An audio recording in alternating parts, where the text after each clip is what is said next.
Hello, friends. Today we have with us Miss Ashwini Deshpande. Ashwini is one of the finest and best designers in this country.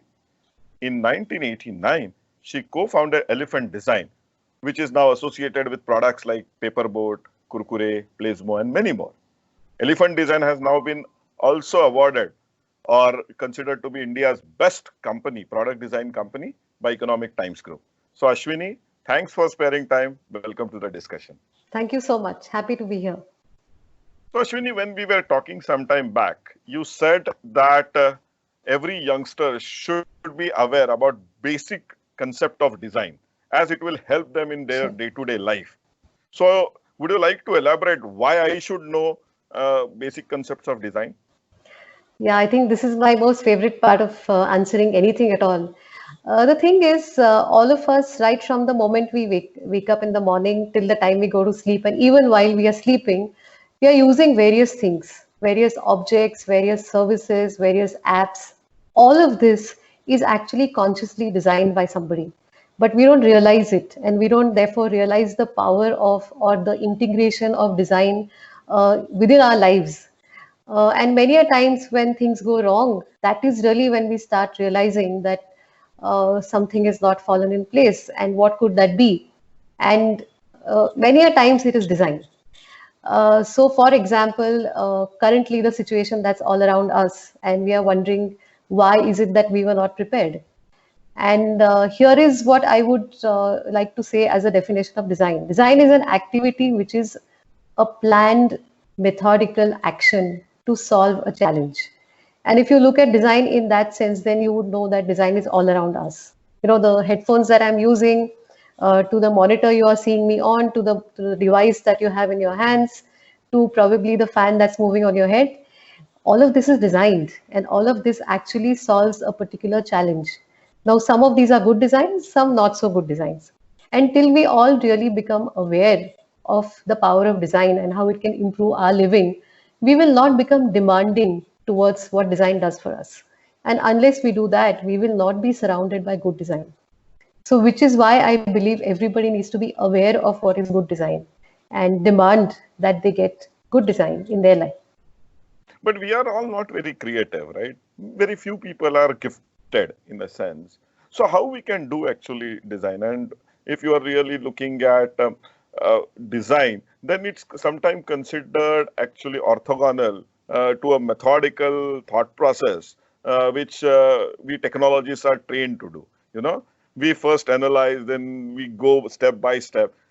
Design is something very abstract. So these two things are completely different in a sense in terms of thought process. Sure. And some people talk about left brain and right brain and so on and so forth. So do you really think that technologists can actually get hold of design, or they can actually understand design in the right way and right spirit?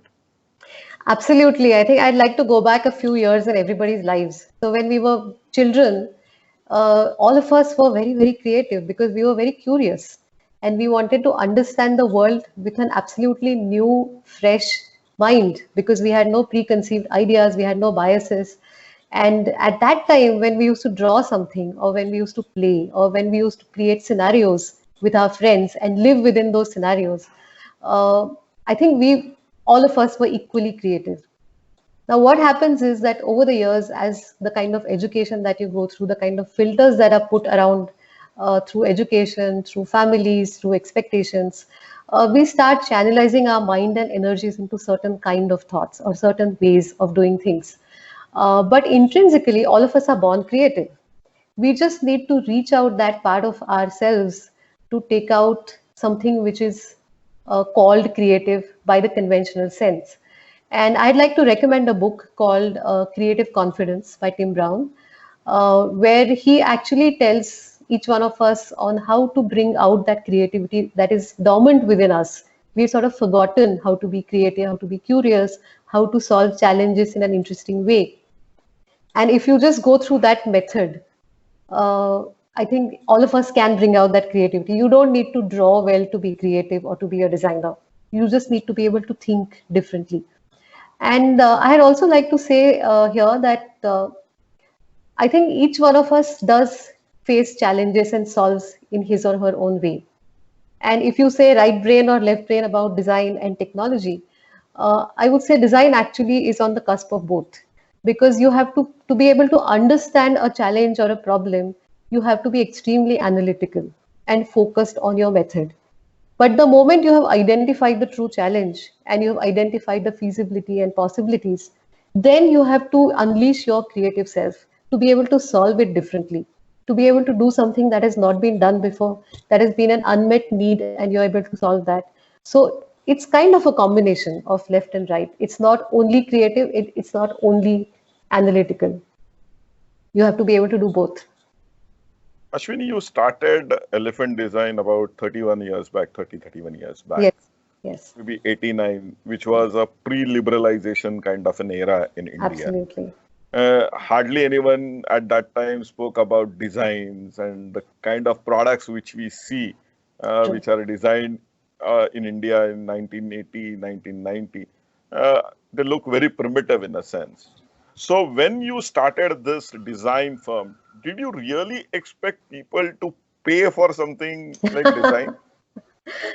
You know, when you are really young and impressionable, and you want to start something which has never been done before, the whole excitement of carving your own path itself is the reward. And I often get asked this question that, how did you survive? How did you make money? How did you sort of move on and grow and so on?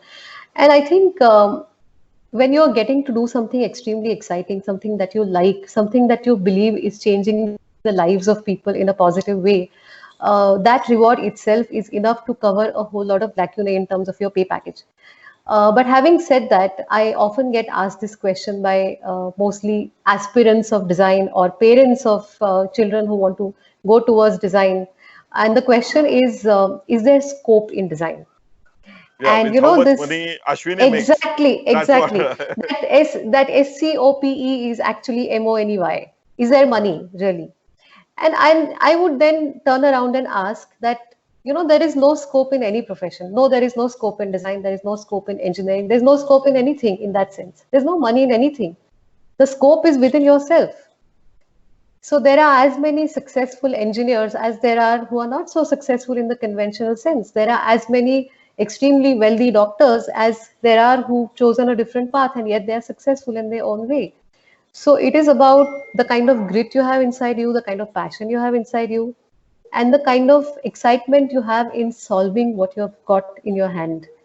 And money comes. I don't think, I mean, that's a byproduct. If you focus on what you're doing and you're doing it well, with all the passion inside your heart, I think all these other things just sort of follow. So I would urge anybody who is looking at design to not worry about whether there is money or not. Absolutely, there's money in every profession if you have it in you. So means Ashwini Deshpande is declaring that she's rich. Okay, good. There is a definition of rich for each person, and you Yeah. define your own Yeah, definition. I'm just joking. I'm just kidding, Ashwini. Yeah, I sure. can take that But I know, as a friend. but I know that there are millionaire designers. So sure. Yeah. So Ashwini, coming back to a serious question, you started your company about 30 years back, and at that time there was no buzz about startup. Okay, currently there is huge buzz about startup, and a lot of women are getting into startup ecosystem. Sure. But 30 years back, the set of challenges were completely different. And at that time, as a woman, whether you felt that you should get into entrepreneurship and whether this will help you achieve something really concrete and respectable position, so that you will able to create the impact which you really wanted to create. So I'd like to go back to my childhood and the way I was brought up along with my sister who was older to me. And both of us, I think, though we grew up in a really small town called Aurangabad in the 60s and 70s, I think both of us were never made to feel that we were any more or less or different because we were girls. We were brought up absolutely like any other child with a lot of love would be brought up. And I don't think we ever heard a conversation where anybody told us at home that you cannot do this because you are a certain gender. So this talk was not there in our house. So I frankly never realized that there is actually a challenge for women to go out there and do what they want to do. I mean, in the 70s, my sister had establish the first women's cricket team in Aurangabad. Now, that's not something you can do easily even today. And that was with full support from my parents. So I think I was very fortunate that I had that kind of background. And if there are any parents listening, I think it's onus is on them that you bring up your girls and your boys with equal fervor and equal opportunity. And so when I actually went out there in my studies or in my professional world, this bias was not there in my mind. So I had no fear. I had no fear that because I'm a girl or because I'm a woman, I'll be treated differently. So I started with absolute optimism, and But whether you were treated differently? now here is where the thing comes. So I started with complete optimism and complete, no bias at all. But obviously, world is not, world was not brought up the way I was brought up. So yes, I have faced situations where if I've gone with a male colleague who was actually a junior colleague of mine, the client would sort of shift the entire focus because he's a male colleague and believe that he's a decision maker and sort of address that person in the meeting. And, few small incidents like that have happened. Or if I'm at a site late at night trying to get some construction done, there was a bit of a challenge in getting it done because I was a woman and I probably wouldn't use the expletives that men can use in the middle of the night to get some work done. But I think these are far and few. And I would say that maybe I have the rose tinted glasses on me, but I have seen the world extremely positive towards somebody who's set out to do something important. You have to believe that the job you're doing is important, and only then the world will believe that it's important as well. So I have to keep telling younger designers, especially girls, that it's not a hobby we are into. Design is not a hobby. It's your profession. It's your life. So unless you believe it is that important, the world is not going to believe so. But you must have faced a lot of challenges over the last 30 years. There must be some successes, but there must be a lot of failures also. So would you like to actually share some of those experiences with Sure. the youngsters? Sure. Because at the end of the day, successes certainly excite, but Sure. failures actually teach a lot. Sure. And ensure that you actually move forward in the right direction. Sure. So I'd like to give two examples of failures, and maybe I'll add a third one, which is specific to women, but I'll add that in the end. So you add success as well as failures. So that would be I think success is something that everybody talks about very proudly, and it's all over the social media and internet, and it's all over there. So success of elephant can be read anywhere else, but I think failures is something that one rarely wants to talk about or ask about. So I'm glad that you're asking that, and I'm going to revisit two of those times. So the first time was again several years ago, probably 20 years ago or more. Which is when there was a new technology of printing large scale color prints. Okay, and that was like just coming in. Now, of course, we are surrounded by large digital color prints, but that technology was just coming in. And we always wanted to be ahead of the curve in terms of technology and always wanted to use what is new. So we found out that that kind of print is only happening in other cities, but in Pune, there's no such thing. And we thought, since we use a lot of that print in any of our installations, exhibitions, showrooms, and so on, maybe we should put up, a machine. And not only will we print for ourselves, but we'll put up a service of printing. So we spent, for that time, it was a huge amount of money. I think we had taken a loan, and we had put up this machine in our premises. And we thought that, the word just has to go around and we will get, like a whole lot of business people will queue up to get their prints done. Strangely enough, it did. But what failed was the technology. We had gone too ahead of the curve. The technology was not stabilized yet. And the prints, as soon as they would get exposed to UV light, would fade overnight. And we had already sunk in a lot of money. So there was no way to sort of upgrade to the next technology. We were already worried that maybe even the next technology is not ready yet. Maybe those inks are not stable yet either. So we had this giant machine on our head, some consumables on our head, a loan on our head. And we realized that sometimes, unless you really, really analyze and test and prototype and test again, you shouldn't be jumping into decisions. So that's really the big lesson we learned. So did we stay ahead of the curve? Yes, even today we try and buy what is ahead of the curve. But unless we have actually really checked everything and analyzed and whether it works for us and whether it's feasible and so on, we just don't sort of jump into something as because it's the next best technology. So that was one. It was a big learning for us, and every time we invest in something, that learning sort of comes back.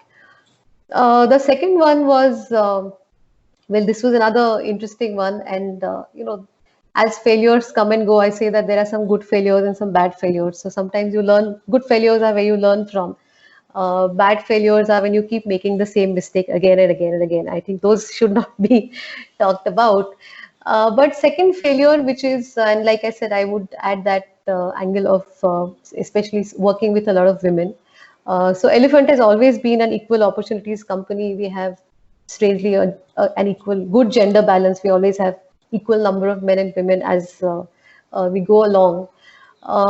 And I try and lead by example, saying how it's not a hobby, how we have to be extremely serious about our profession. But at the same time, I see a lot of young women having to let go of their career because of the other choices that they make. And that I feel is still my failure. I take it as my personal failure when somebody leaves her extremely thriving profession to go and relocate or to let go of the great career because of various other pressures. And I think that's something that I haven't yet managed to solve. And I think there are many women like me who are always trying to figure how do we get more women to stay within the profession. So the good part today, as we are sitting at home and working, all of us, is that something has just got proved that many women who find it very challenging to go outside their house and work have extremely successfully managed their job from home. So I think this situation, the silver lining I see in this situation is that probably that failure is not going to last anymore, and we are going to see a flip side of it, which is positive. So again, a good failure. We'll learn something from it. Ashwini, as you rightly said, we are all working from home, and even large number of companies have now working. Their 70-80% staff is now working from home. Right. You must be talking to a lot of clients, Sure. okay, currently. Uh, Based on your interaction with your clients, and you have really big clients, right? Like from Hindustan Levers to many more ITC and so on, so many clients.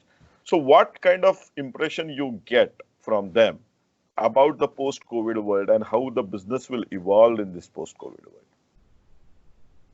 So strangely, nobody really knows the future. Though everybody believes that they have done their plan B and they have planned for all the contingencies, and everything has been neatly laid out and so on. I mean, I know of companies who have created almost 30% excess space in case they get a project and they need to sort of overnight hire a team and start next day. I know of companies who have a huge bench strength. And that contingency plan somehow just doesn't work in such times. And I heard somebody saying something very interesting, which is again a client who said that in the probability theory, one always prepares for the most probable scenario, and people who are smarter they prepare for the next best or next probable scenario. Now, this scenario that we are sitting in has never been probable. We have never prepared for it. And yet we are all facing it. And yet we are all sort of going on. I mean, I think it's the 75th day or something, right? So I see most of our clients in sectors like pharma or FMCG. I think they have now held up pretty well because they have managed to overcome the challenges of logistics, of starting factories back, and getting raw material back and so on. But clients who are in sectors like automobile or machine tools or any other B2B sector which is not considered essential, like even appliances and tools and so on, I think they are really, or education. So education, interestingly, is turning to edutech now because that's the way they are solving their challenge. But I think many of these companies which have complete sort of lockdown and zero billing over last 2 months, they are going to take at least 15 to 18 months to even see some sense of normalcy. The other sectors, I think, will come back probably within 6 to 8 months. That's the feeling I get. I hear from all the clients. You rightly said, Ashwini. Even when I'm also attending large number of webinars, I talk a lot also, address large number of students. Sure. And I always tell them that your skill set pre-COVID and your skill set post-COVID has to be now substantially different. You need to ensure that you upgrade your skill set and you use your time very efficiently to Sure. upgrade your skill set. Sure.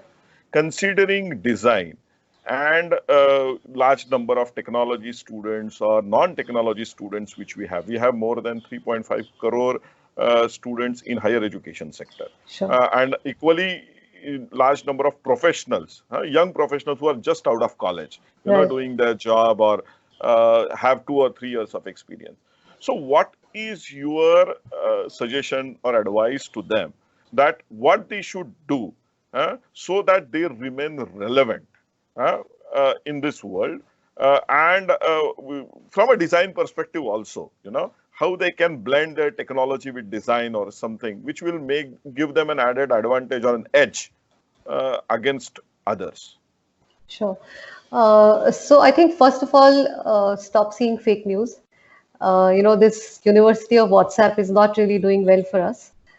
It's a complete waste of time, and it sort of just pollutes the mind that could have got something fresh and something interesting and something positive. So the first thing is to junk that. The immediate second thing is to learn to communicate better.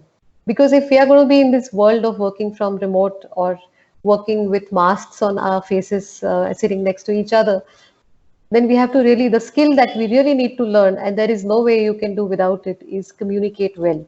Now, whether it is through words, through expressions, through writing better, through making movies, through drawing, sketching, writing your program, doing your technical drawings, whatever it is. But you have to be able to communicate far better now. So focus on communication to whatever degree you can. Because there is, in the earlier times, if your work could speak for itself. But in the current times, that's not true. Your work is not enough to speak for yourself. So speak in every possible way.